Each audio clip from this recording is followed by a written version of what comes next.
मैं एक चीज तो जरूर कहना चाहूंगा कि जिस नफरत की राजनीति को फैलाने के लिए एक इस्तेमाल किया जाता है कि हिंदू खतरे में है, ये पगड़ी देख रहे हैं आप, 2.5 से 3% की आबादी, ये कभी नहीं कहते हम खतरे में है। इनके मुंह से कभी सुना आपने? उनकी हरी गमछा देखिए, अगर गोदी मीडिया देख ले तो इनको पाकिस्तान भेज दे। तो बड़ी अजीब सी एक ऐसा 2014 के बाद से जो चौथा स्तंभ का काम था जनता की आवाज दिखाना, उसने जनता को बदनाम करने का काम किया। उसने सरकार के तरफ से जनता को आतंकवादी, खालिस्तानी, देशद्रोही बनाने का काम किया। लेकिन इस आंदोलन की खूबसूरती ये रही, किसान आंदोलन की, उससे सिखा दिया कि गोदी मीडिया आपको कोई भी अलंकार दे, सरकार के मंत्री तक, किसानों को कोई ऐसा शब्द नहीं है जो छोड़ा होगा। मैं अब शब्द की बात कर रहा हूं, लेकिन फिर भी किसान डटे रहे, बैठे रहे, क्योंकि उनकी सोच बहुत क्लियर थी। नंबर 2, संगठन की शक्ति। चौधरी चरण सिंह ने कहा था 1979 में अपने हुबली के एक भाषण में कि संगठन के आगे सरकार झुकती है, और आज 2021 में किस तरह से तानाशाह को झुकाया इन्हीं किसानों ने, नौजवानों ने, भारत के वो हर देशभक्त जो इस किसान आंदोलन के साथ खड़े थे। बेशक वो किसान ना भी रहे हो, लेकिन वो जानते थे कि लोकतंत्र में जिस तरह से एक तानाशाह लोगों की आवाजों को दबाने का काम कर रहा है, यानी कि लोकतंत्र को राजतंत्र में तब्दील कर रहा है, लेकिन दिखा रहा है कि लोकतंत्र ही चला रहा है। जो समझदार थे वो इन चीजों को जान रहे थे कि ये जो लड़ाई है, ये लोकतंत्र को बचाने की आखिरी लड़ाई है। अगर ये लड़ाई किसान अगर हार जाते हैं तो भारत का लोकतंत्र हार जाता। ये सबको पता था। वो हर शख्स, चाहे वो छोटा सा बच्चा हो, चाहे वो बुजुर्ग हो, इसी आंदोलन में 103 साल के बुजुर्ग हमने देखे जो माइनस के टेम्परेचर में रोड पे सोते हुए हमें नजर आए, लेकिन मुंह पे सिकन नहीं थी। 45 डिग्री के टेम्परेचर में वो रोड पे सोते हुए, चलते हुए नजर आए, लेकिन उनके मुंह पे सिकन नहीं थी। और ऐसे ऐसे छोटे नौनिहाल जो अपने माता पिता के साथ आए थे, दिखाइए इनको। ये भी जब कल को बड़े होंगे तो बड़े खुश नसीब हैं कि इस आंदोलन में उस स्थल पे खड़े हैं जहां पे लोकतंत्र ने जब तानाशाह को चुनौती दी तो इसी गाजीपुर मंच से खड़े होकर के लोकतंत्र ने दिखा दिया कि तानाशाही इस देश में नहीं चलेगी। तो ये बच्चा भी कल जब बड़ा होगा तो बड़े फक्र के साथ कहेगा कि मैं उस किसान आंदोलन का हिस्सा था जब हमारी उम्र सिर्फ 5 साल थी। लेकिन इसकी उम्र 5 साल जरूर है, लेकिन जो ये यहाँ खड़ा है बच्चा, ये वही काम कर रहा है जो हम, आप या कोई आंदोलनकारी कर रहे हैं, क्योंकि इसकी भागीदारी उतनी ही बड़ी है। किसान मजदूर एकता जिंदाबाद, किसान मजदूर एकता जिंदाबाद। वो कहते हैं ना, जब नाश का वक्त आता है तो बुद्धि का विनाश हो जाता है। कहते हैं नाश ही काल विनाश ही बुद्धि। किसान तो जंतर मंतर जा रहे थे, अगर इनको जंतर मंतर उस दिन जाने दिया गया होता तो ये आंदोलन 2 दिन, 4 दिन या 10 दिन में शायद खत्म हो जाता। लेकिन जब बुद्धि विनाश हो जाती है, नाश का जब वक्त आता है, लेकिन तानाशाह ने इन लोगों को दिल्ली घुसने नहीं दिया। इन्हीं लोगों ने उस तानाशाह को दिल्ली में बिठाया, लेकिन इन्हीं को दिल्ली नहीं घुसने दिया गया। लेकिन जिस बॉर्डर पे जहां ये बैठ गए तो इन्होंने कहा कि तानाशाह तुम मुझे दिल्ली नहीं घुसने दोगे, हम तुम्हें दिल्ली से बाहर निकलने नहीं देंगे। तो ये भी एक बहुत बड़ी जीत थी।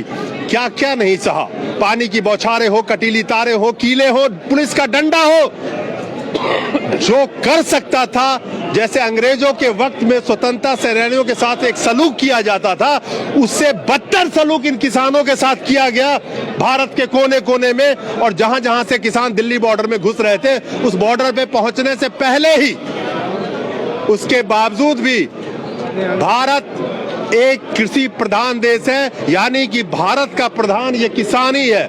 और उसको रोकने में वो चुना हुआ नुमाइंदा जो पब्लिक सर्वेंट है, वो सिर्फ पब्लिक का नौकर है। अपने आप को जब वो राजा समझने लगा, तो जब वो गरुड़ के मीनार पे चढ़ के बैठ गया और उसे लगा कि उसे कोई उतार नहीं सकता, तो उस मीनार की जड़ें इन किसानों ने हिला दी और वो गरुड़ के मीनार से आज जमीन पे पड़ा हुआ नजर आ रहा है। किसान मजदूर एकता, इस किसानों के अलावा जीत के असली हकदार हमारे भाई भी हैं। इन्होंने भी पूरे 1 साल तक हमारी सेवा की है। ये बहुत बड़ी मैं आभार व्यक्त करता हूँ, इनको धन्यवाद देता हूँ। जितने भी लोग हैं जो मीडिया से जुड़े हुए हैं या जिन्होंने काम किया, आपने हमारे लिए बहुत काम किया, इसलिए आपको बहुत बहुत धन्यवाद। सबसे पहले इसका काम ही है ये माइक का, ये जो दलाली करते हैं उनके हाथ में तो बड़ा शोभा नहीं देता। हम आते हैं कितने इज्जत से आप लोग मिलते हैं, कुछ लोग ऐसे हैं कि माइक छुपा के आते हैं, हम तो चौड़े होके लेके आते हैं, ये फर्क है।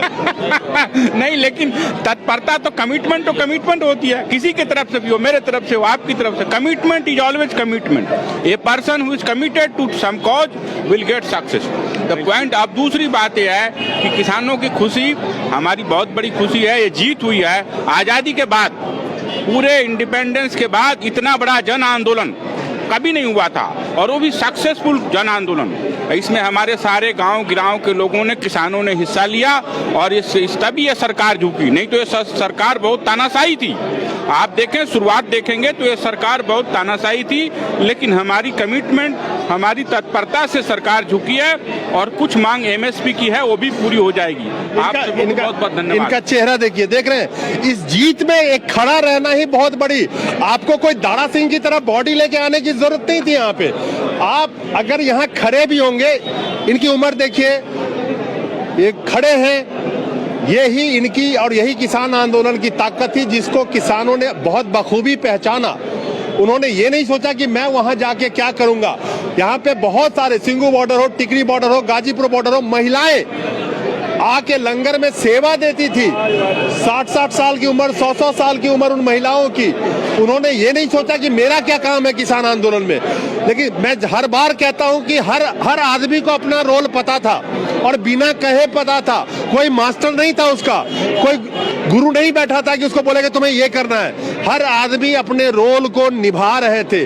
और मैं एक चीज जानता हूं कि गोदी मीडिया ने, इन लाखों किसानों की भीड़ होती थी, उसमें माइक लेके ठूसते थे कि कुछ इसके मुंह से गलत निकल जाए, लेकिन एक भी किसानों के मुंह से कभी कोई गलत नहीं निकला, जिसका इस्तेमाल करके इन गोदी मीडिया का चैनल पे ये और भी बदनामी फैलाते हैं। मीडिया ये भूल चुकी थी कि ये भारत एक गुलदस्ता है, जिसमें चारों वैरायटी के फूल जो है बराबर में लगते हैं तभी खिलता है। बिल्कुल। और जब लखीमपुर वाला कांड हुआ, जहाँ पर हमारे लोगों के बीच में वो 10-5 दिन रहे, उसके बाद में वो मोबाइल लेकर तो आए, लेकिन माइक लेकर नहीं आए कभी भी। ये मैं यही कह रहा था ना, कितनी शर्म की बात है। डूब मरना चाहिए उस मीडिया वालों को जिसके रिपोर्टर को माइक छुपा के घूमनी पड़ती है, क्योंकि उसका एंकर जो एसी में बैठा है वो भारत की जनता, जिस जनता के टैक्स के पैसे से गोदी मीडिया को सरकार विज्ञापन और पैसे देती है, उसी जनता को देशद्रोही और खालिस्तानी और पाकिस्तानी बुलाती है। इसी शर्म के मारे